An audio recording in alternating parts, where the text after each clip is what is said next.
नमस्कार मित्रांनो, स्वागत आहे तुमचं जॉब गुरु या आपल्या यूट्यूब चॅनलवर. मित्रांनो, सरळ सेवेची महाराष्ट्रामध्ये जी एक जाहिरात प्रसिद्ध झालेली होती त्यासाठी ऑनलाईन अर्ज करण्यासाठी आज लास्ट डेट आहे. मित्रांनो, आज तुम्हाला या ठिकाणी अर्ज करायची शेवटची संधी असणार आहे. 12/4/2024 ही लास्ट डेट देण्यात आलेली आहे.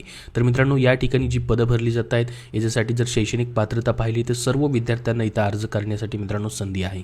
जसं की आपण पाहू शकता मित्रांनो, शिपाईचं देखील याच्यामध्ये पद आहे जे की 10वी पासवरती भरलं जातं आहे. संगणक सहाय्यकचं पद आहे जे की संगणक शाखेतील पदवी असेल तुमच्याकडं तर ॲप्लाय करता येईल.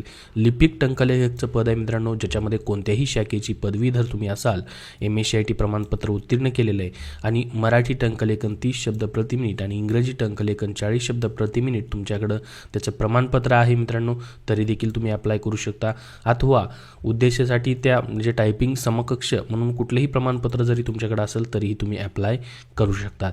त्यानंतर वायरमॅनची पोस्ट आहे मित्रांनो, 10वी पास प्लस तुमचा या ठिकाणी वायरमॅनचा कोर्स जो आहे ITI मधून झालेला पाहिजे. मिस्त्रीचं पोस्ट आहे 10वी पास नंतर तुमचं गवंडी म्हणून अभ्यासक्रम जो आहे ITIचा पूर्ण पाहिजे.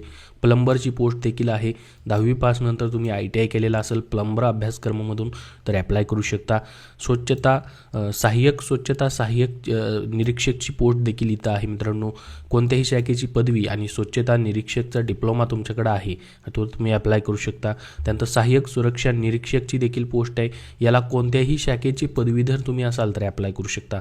त्याच्यामध्ये फक्त तुमची उंची 165 सेंटीमीटर पाहिजे पुरुष उमेदवारांना. त्याचबरोबर मित्रांनो, महिला उमेदवारांना उंची 157 सेंटीमीटर असेल तर तुम्ही ॲप्लाय करू शकतात. त्यानंतर सहाय्यक जनसंपर्क अधिकारीची पोस्ट आहे ज्यामध्ये बॅचलर ऑफ सोशल वर्क ज्यांचं BSW झालेलं आहे तेही अप्लाय करू शकतात, किंवा bachelor of business administration BBA झालेलं आहे तेही अप्लाय करू शकतात, किंवा ज्यांचं वृत्तपत्रविद्या व जनसंज्ञापन पदवी म्हणजे पत्रकारिता पदवी झालेली आहे तेही अप्लाय करू शकतील याच्यामध्ये सहाय्यक जनसंपर्क अधिकारीसाठी. त्यानंतर स्वच्छता निरीक्षकची अजून पोस्ट आहे. खाली सहाय्यक स्वच्छता निरीक्षकची पोस्ट होती, इथं स्वच्छता निरीक्षकची देखील पोस्ट त्यांनी ठेवलेली आहे. याच्यामध्ये देखील तुमचं कोणत्याही शाखेची पदवी आणि स्वच्छता निरीक्षकचा पदविका अभ्यासक्रम तुम्ही पूर्ण केलेला आहे, जो स्वच्छता निरीक्षकचा डिप्लोमा वगैरे असतो तरी देखील तुम्ही अप्लाय करू शकतात. त्यानंतर सुरक्षा निरीक्षकची अजून एक पोस्ट आहे पहा. सहाय्यक सुरक्षा निरीक्षकची वेगळी पोस्ट आहे आणि सुरक्षा निरीक्षकची देखील वेगळी पोस्ट आहे. सेम त्याच्यासाठी देखील हीच पात्रता आहे मित्रांनो, इथं देखील सेम तीच पात्रता आहे. कोणत्याही शाखेची पदवी आणि या ठिकाणी उंची 165 सेंटीमीटर पुरुष उमेदवारांना आणि महिला उमेदवारांना 157 सेंटीमीटर. त्यानंतर भांडारपालची पोस्ट आहे पहा. मान्यताप्राप्त कुठल्याही शाखेची पदवीधर तुम्ही असाल आणि तुमच्याकडे मराठी 30 इंग्रजी 40चं टायपिंग सर्टिफिकेट तर इथे अप्लाय करू शकता. आणि लिपिक टंकलेखकला देखील सेम पात्रता आहे, या पदासाठी देखील सेम पात्रता आहे.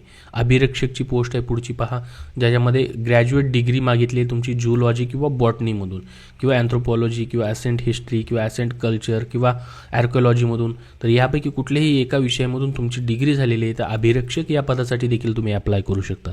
मास मीडिया प्रमुखची परत पोस्ट आहे पहा. कोणत्याही शाखेची पदवीधारक किंवा पत्रकारिता पदवी किंवा पत्रकारिता शाखेतील पदवी तुमच्याकडे आहे तर तुम्हाला इथे अप्लाय करता येईल.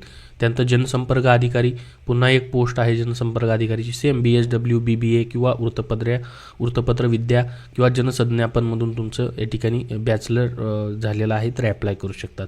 त्यानंतर लेखपालची पोस्ट आहे, ज्यांचं BCom झालेलं आहे त्यांना इथे अप्लाय करता येईल. सॉफ्टवेअर इंजिनियरची पोस्ट आहे, हार्डवेअर इंजिनियर, नेटवर्क इंजिनियर त्या याच्यामधून तुमच्या अभियांत्रिकी झालं पाहिजे. त्यानंतर सहाय्यक व्यवस्थापक धार्मिकची पोस्ट आहे, ज्यासाठी कोणत्याही शाखेची पदवीधारक तुम्ही आहात तर इथे अप्लाय करता येणार आहे. तर मित्रांनो, ही जी पदभरती होते ही परमनंट सरकारी गव्हर्नमेंट जॉब तुम्हाला या ठिकाणी भेटतोय. हा जॉब जो असणार आहे मित्रांनो तुम्हाला श्री तुळजाभवानी मंदिर संस्थान या ठिकाणीच तुमचं धाराशिव जिल्ह्यामध्ये तुळजापूर या ठिकाणी मंदिरामध्येच तुमचं या ठिकाणी जॉब लोकेशन असणार आहे. त्या ठिकाणची ही पदं तेथील जिल्हाधिकारी अंडर ही पदं येतात मित्रांनो, त्यांच्या अंतर्गत भरली जात आहेत. परमनंट सरळ सेवेनुसार ही पदं जी आहेत या ठिकाणी भरली जात आहेत. तर या पदांसाठी मित्रांनो तुम्हाला शासकीय वेतन श्रेणी या ठिकाणी लागू असणार आहे, म्हणजे परमनंट जॉब तुम्हाला या ठिकाणी आहे मित्रांनो. हा जसं की पहा, शिपाईसाठी S1 लेवल श्रेणी आहे, 15,000 ते 47,600 इतका पेमेंट आहे. लिपिकसाठी पाहू शकता 19,900 ते 63,200 असा प्रत्येक पदाला वेगवेगळा पगार या ठिकाणी तुम्हाला पाहायला भेटेल. प्रत्येक पदाची वेतन श्रेणी वेगवेगळी असणार आहे. तर मित्रांनो, यासाठी आज या ठिकाणी शेवटची डेट आहे. याच्यासाठी परीक्षा शुल्क देखील मित्रांनो त्यांनी जास्त ठेवलेलं आहे, तर विचार करून या ठिकाणी नक्की अप्लाय करा. तुम्ही जर अगोदर अप्लाय केलेला असेल तर पुन्हा करायची गरज नाही, ज्यांचं राहिलेलं आहे.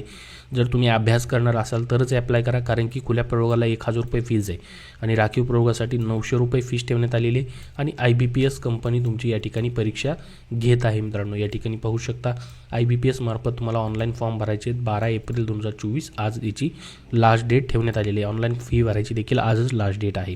त्यानंतर अर्ज भरण्यासाठी मित्रांनो तुम्हाला किंवा याच्याबद्दल काय प्रॉब्लेम असतील परीक्षाबद्दल किंवा या जाहिरातीमध्ये काही अडचण असेल तर त्यासाठी तुम्हाला इथं IBPSचे नंबर देखील दिलेले आहेत आणि मित्रांनो इथं हा लँडलाईन नंबर देखील दिलेला आहे किंवा हा टेम्पलचा या ठिकाणी मित्रांनो ईमेल ID देखील दिलेला आहे, याच्यावरती तुम्ही संपर्क साधू शकतात.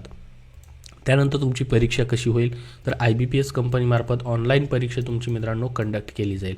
120 मिनिटाचा तुमचा पेपर असेल, ज्याच्यामध्ये मराठी, इंग्रजी, सामान्य ज्ञान, बुद्धिमत्ता व गणित आणि काही पदांसाठी तांत्रिक प्रश्न असतील, काही पदांसाठी नाही.